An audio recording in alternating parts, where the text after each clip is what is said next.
صلی علی رسولہ الکریم اما بعد فاعوذ باللہ من الشیطان الرجیم بسم اللہ الرحمن الرحیم منہا خلقناکم وفیہا نعیدکم ومنہا نخرجکم تارة اخرى آمنت باللہ صدق اللہ العظیم وصدق رسولہ النبی الکریم ونحن علی ذلک لمن الشاہدین والشاکرین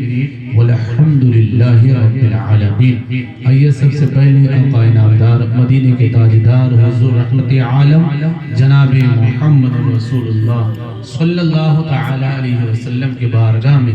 عقیدت و محبت کے ساتھ درود شریف پیش کرے۔ اللہم صلی علی سیدنا شفیعنا حبیبنا مولانا محمد بارک وسلم صلو علیہ الصلاۃ والسلام علیک یا رسول اللہ صلی اللہ تعالی علیہ وسلم۔ عزیزان محترم، علامہ ڈاکٹر اقبال کہتے ہیں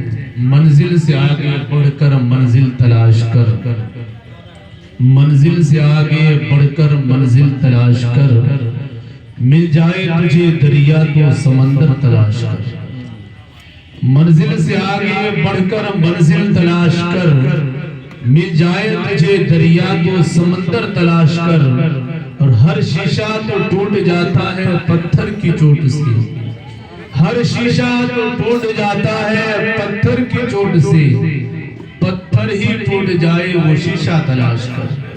پتھر ہی ٹوٹ جائے وہ شیشہ تلاش کر۔ اور سجدوں سے تیرے کیا ہوا صدیاں گزر گئی، سجدوں سے تیرے کیا ہوا صدیاں گزر گئی،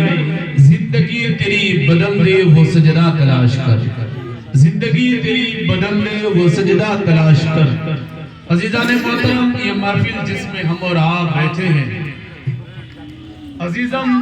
بابو غلام وارث سلمہ کہ آج سالانہ ہے۔ آج کا دن مجھے یاد ہے کہ 1 سال قبل ابرار بھائی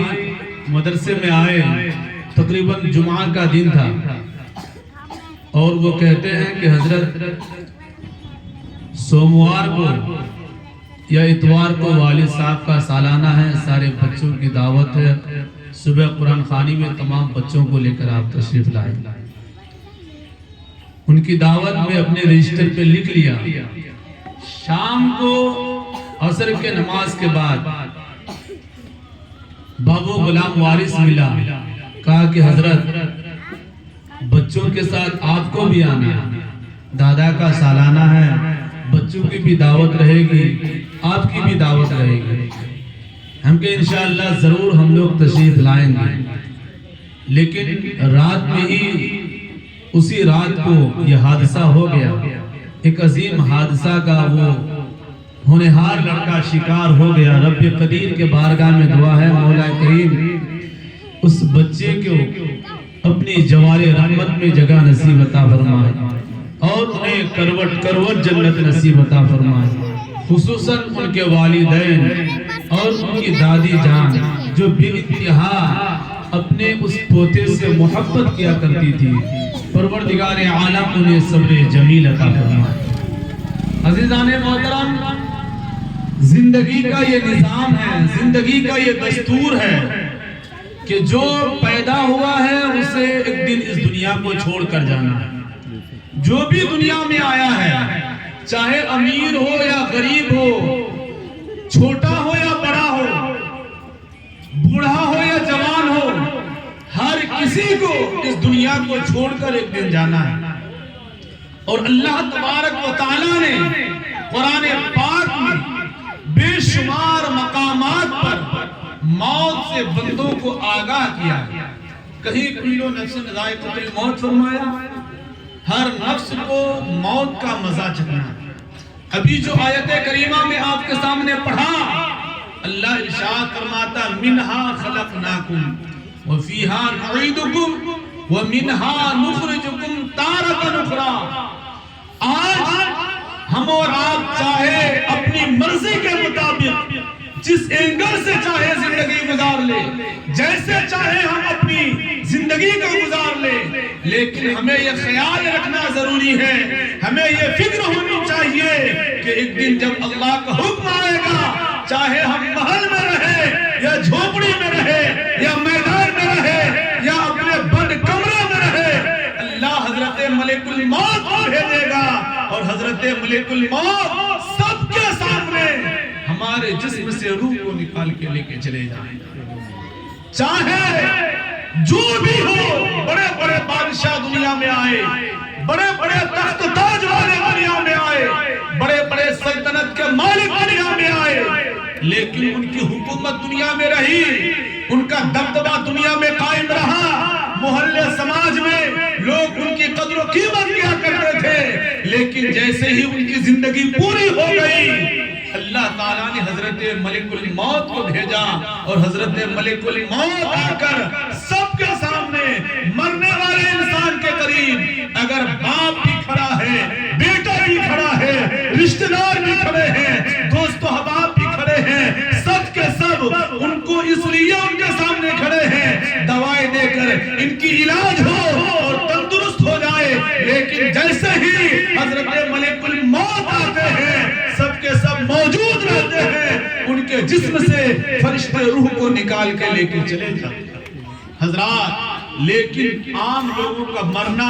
اور اللہ والوں کا مرنا بہت بڑا اس میں فرق ہے۔ جیسے گنہگار لوگوں کے جسم سے روح نکالی جاتی ہے، جو بندہ دنیا میں اللہ کا نافرمانی کیا ہوگا، اللہ کے رسول علیہ السلام کے سنتوں کو نہ اپنا کر اپنی مرضی کے مطابق زندگی گزارا ہوگا، تو آپ جانتے ہیں فرشتے جب اس گنہگار بندے کے جسم سے روح کو نکالتے ہیں، اللہ الصمد، وہ بندہ اپنے فرشتوں کے جانب مخاطب ہو کر آہو بکا کرتا ہے اور کہتا ہے، اے فرشتے مجھے وقت دیا جائے، مجھے تھوڑی دیر کے لیے مہلت دی جائے تاکہ میں دنیا میں نیک عمل کروں اور اس کے بعد میرے جسم سے روح نکالی جائے۔ عزیزان محترم، وہ چاہتا ہے کہ مجھے تھوڑی دیر کے لیے نجات مل جائے، وہ چاہتا ہے کہ مجھے تھوڑی دیر کے لیے مہلت ہونے جائے، لیکن جانتے ہیں مرنے والے جو ہے گنہگار انسان اگر نیک عمل نہ کیا ہوگا، گنہگار تھا، اللہ کا نافرمان ہونا تھا، رسول اللہ صلی اللہ علیہ وسلم کے سنتوں کو نہیں اپناتا تھا، تو اس بندے کے جسم سے روح کو اس انداز سے نکالی جاتی ہے جیسے دائیں کی تسلیہ بائیں جانب چلے جاتی ہے اور بائیں کی تسلیہ داہنے طرف چلے جاتی ہے۔ آپ یوں سمجھے جیسے ایک کانٹا دار درخت ہو، ایک کانٹا دار جو ہے پیڑ ہو اور ایک کپڑا اس کانٹے دار جھاڑ میں پھینک دو اور ایک طرف سے اس کپڑے کو کھینچو، تو علماء کہیں گے، آپ کہیں گے وہ کپڑا صحیح سلامت نہیں رہ جائے گا، وہ کپڑا ٹکڑا ٹکڑا ہو جائے گا، ریزہ ریزہ ہو جائے گا کانٹے میں چبھنے کی وجہ سے۔ تو آپ یوں سمجھے اگر وہ انسان گنہگار تھا، اللہ اس کے رسول کا نافرمان تھا، اللہ اس کے رسول کا نافرمانی کر کے دنیا سے گیا تھا، تو آپ جانتے ہیں جب فرشتے ان کے جسم سے روح کو نکالتے ہیں تو وہ بندے کا جسم بھی ٹکڑا ٹکڑا ہو جاتا ہے، ریزہ ریزہ ہو جاتا ہے، فرشتے اسے پکڑے رہتے ہیں، وہ بھاگنے کی کوشش کرتا ہے لیکن کہیں جا نہیں سکتا، چھپنے کی کوشش کرتا ہے لیکن وہ کہیں چھپ نہیں سکتا۔ لیکن علماء فرماتے ہیں جس کی موت سانپ کاٹ کے ہو جائے یا پانی میں ڈوب کے ہو جائے یا اچانک کسی حادثے کا شکار ہو جائے تو اللہ تعالیٰ اس بندے کو شہادت کا مرتبہ عطا فرماتا ہے۔ اب شہیدوں کا مقام اللہ الصمد بہت بلند ہے، بہت بلند ہے۔ آپ ان سے اندازہ لگائیں جب اللہ تبارک و تعالی میدان محشر میں فرشتوں سے فرمائے گا، اے فرشتوں، جو لوگ شہید ہو چکے تھے انہیں میرے سامنے پیش کیا جائے، تمام شہداء کو اللہ کے حضور فرشتے پیش کریں گے۔ رب فرمائے گا، اے فرشتوں تمہیں بغیر، اے فرشتوں جاؤ انہیں کہہ دو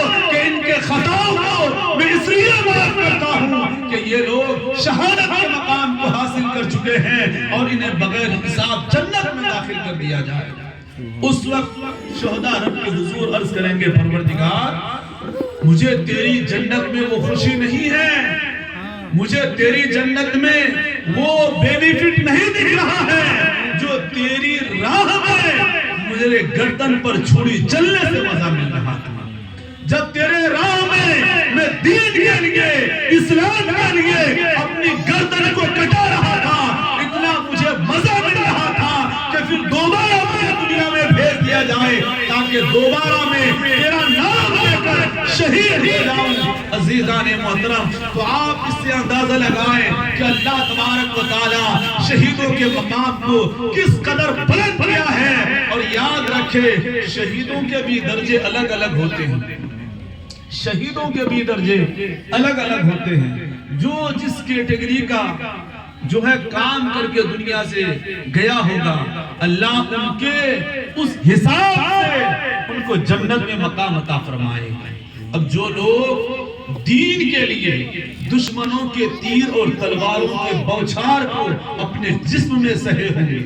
جن کے ہاتھ دین کے لیے کاٹا گیا ہوگا, جن کی زبانیں دین کے لیے سچ بولنے کی وجہ سے دشمن کاٹ دیے ہوں گے, اللہ اس بندے کو جنت میں وہ مقام عطا فرمائے گا. اور وہ بندہ جنت کے محل دیکھنے کے بعد خوش نہیں ہوگا بلکہ یہ کہے گا پروردگار جب میں تیرا نام لے رہا تھا دشمن میرے جسم میں کوڑے مار رہے تھے, اس وقت جو مجھے سکون مل رہا تھا تیری جنت میں وہ سکون نہیں مل رہا. اللہ تو دین کے لیے شہید ہونا, دین کے لیے اپنے جان کی قربانی پیش کرنا یہ کوئی عام بات نہیں. اور جانتے ہیں اللہ نے انسان کو کس قدر بلند کیا ہے, ان کے مقام کو کتنا بلند کیا ہے. آپ یوں اندازہ لگائیں کہ اللہ کے نبی علیہ السلام نے اللہ تبارک و تعالی سے اپنے گنہگار امتیوں کے تعلق سے فرمایا پروردگار یہ جو امتی ہے میرے گنہگار خطاکار مجرم ان کی خطاؤں کو معاف کر دیا جائے. تو اللہ تبارک و تعالی نے اپنے محبوب سے فرمایا اے میرے محبوب جاؤ اپنی امتیوں سے یہ اعلان کر دے کہ جو تیرے نقش قدم پر چلے گا اور تیری اتباع کر کے دنیا سے آئے گا ان کے خطاؤں کو میں معاف کر دوں گا. اور میدان محشر اس لیے نہیں ہے کہ صرف ہمارے نامہ اعمال تولا جائے بلکہ میدان محشر کو اللہ نے اس لیے قائم کیا ورنہ رب کو تو یہ معلوم ہے کہ میرا کون بندہ جنتی ہے کون جہنمی ہے. وہ جنتی کو جنت میں ڈال دے اور جہنمی کو جہنم میں ڈال دے, لیکن میدان محشر قائم کر کے اللہ اپنے بندوں کو حضور علیہ السلام کے عظمت کو بتا رہا ہے اے بندو تم گواہ بن جانا جنت تو میری ہے, جنت کی ملکیت تو میری ہے, تیرا اے بندے تیرا خدا تو میں ہوں لیکن اپنی جنت کے مالک میں مصطفیٰ کو بنایا ہوں اور اپنے جنت کے جو ہے مالک اور ٹھیکیدار مصطفیٰ کو بنایا ہوں جو میرا نائب ہے. بلکہ آج میدان محشر میں فقط میں اس کو ان کے عبادات کی وجہ سے نہیں بخشوں گا بلکہ محمد مصطفیٰ کی محبت جس بندے کے دل میں ہوگی اس کو میں بخش دوں گا. عزیزان محترم تو موت اگر کوئی بستر میں پڑے پڑے مر جاتا ہے بیماری میں گھٹ گھٹ کے تو رشتہ دار کہتے ہیں کہ جلدی موت ہو جائے تو اچھا ہے, لیکن وہ مرنا اور ہے 2-4 سال بستر میں پاخانہ پیشاب میں لت پت ہو کر مرنا اور ہے اور راہ خدا میں جوانی قربان کر دینا اور ہے. عزیزان محترم آپ یاد رکھیں حضور علیہ السلام کہ ہم اور آپ امتی ہیں, ہماری اور آپ سب کی ذمہ داری ہے کہ ہم مرنے سے پہلے کچھ ایسے کام کر کے دنیا سے جائیں تاکہ ہمیں یہاں سے وہاں جانے کے بعد اس کا فائدہ پہنچے. یہاں سے جب ہم جائیں تو ہم کیا لے کے جائیں گے؟ نماز تو مرنے کے بعد ہم پڑھ نہیں سکتے, روزہ تو مرنے کے بعد ہم رکھ نہیں سکتے, زکوٰۃ تو مرنے کے بعد ہم ادا کر نہیں سکتے, لیکن ہم اور آپ بتائیے جب ہم اور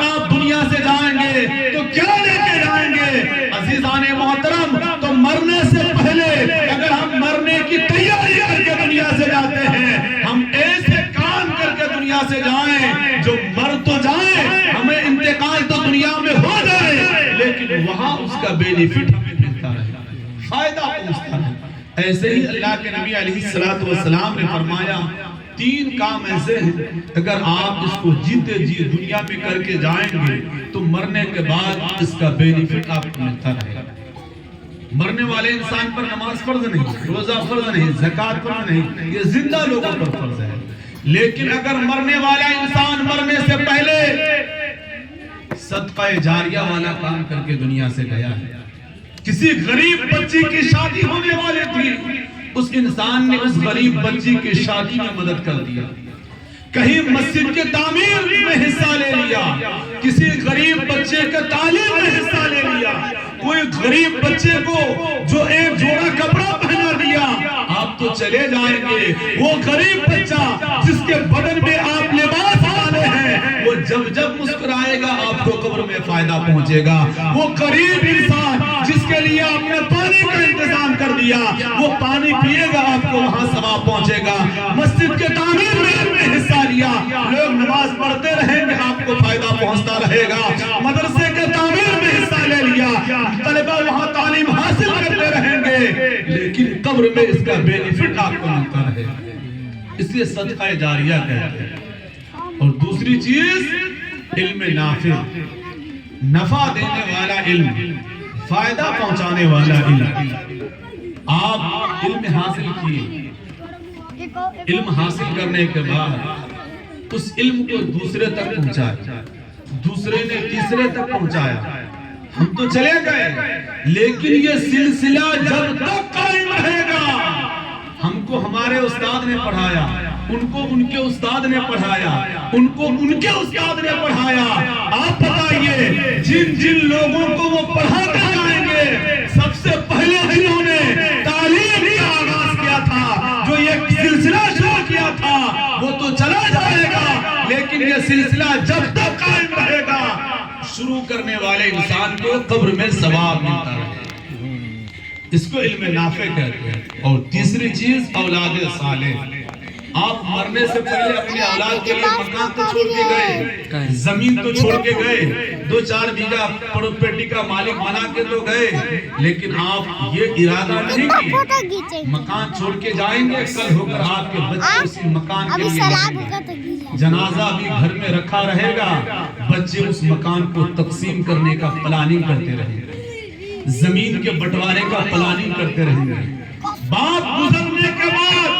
جن بھائیوں میں محبت ہونی چاہیے تھی، آج ان بھائیوں میں اتنی تناؤ، اتنی نفرت ہے کہ جو ایک باپ کے 2 بیٹے ہیں آپس میں جھگڑا کیے، 1 بیگھہ زمین تھی، وہ زمین کیس مقدمہ میں ختم کر دیا، مکان کا کیس مقدمہ میں ختم کر دیا۔ آپ یاد رکھیں اگر نیک اولاد چھوڑ کر جائیں گے دنیا سے، آپ تو قبر میں چلے جائیں گے، آپ کا بیٹا دنیا میں نماز پڑھے گا، آپ کو ثواب پہنچے گا، آپ کا بیٹا تلاوت کرے گا، آپ کو ثواب پہنچے گا، آپ کا بیٹا دنیا میں جب نیک کام کرتا رہے گا، آپ تو قبر میں رہیں گے، وہ بیٹا دنیا میں نیک کام کرے گا، اس کا ثواب آپ کو قبر میں ملتا رہے گا۔ اگر آپ نیک اولاد چھوڑ کے جائیں گے تب نہ، اس لیے آپ مرنے سے پہلے یہ کام ضرور کر لیا کریں، صدقہ جاریہ کر کے دنیا سے جائے اور علم نافع حاصل کر کے دنیا سے جائے، یا پھر نیک اولاد چھوڑ کر دنیا سے جائے۔ عزیزان محترم، کہنے کے لیے سننے کے لیے بہت باتیں ہیں، عمل کی جائے تو 2-4 بات ہی کافی ہو جاتی ہے۔ بے عمل دل ہو تو جذبات سے کیا ہوتا ہے، بے عمل دل ہو تو جذبات سے کیا ہوتا ہے، زمین اگر بنجر ہو تو پھر برسات سے کیا ہوتا ہے۔ رب قدیر کے بارگاہ میں دعا ہے، مولا کریم مرحوم مغفور عزیزم غلام وارث سلمہ کی مغفرت عطا فرمائے اور ان کے درجات میں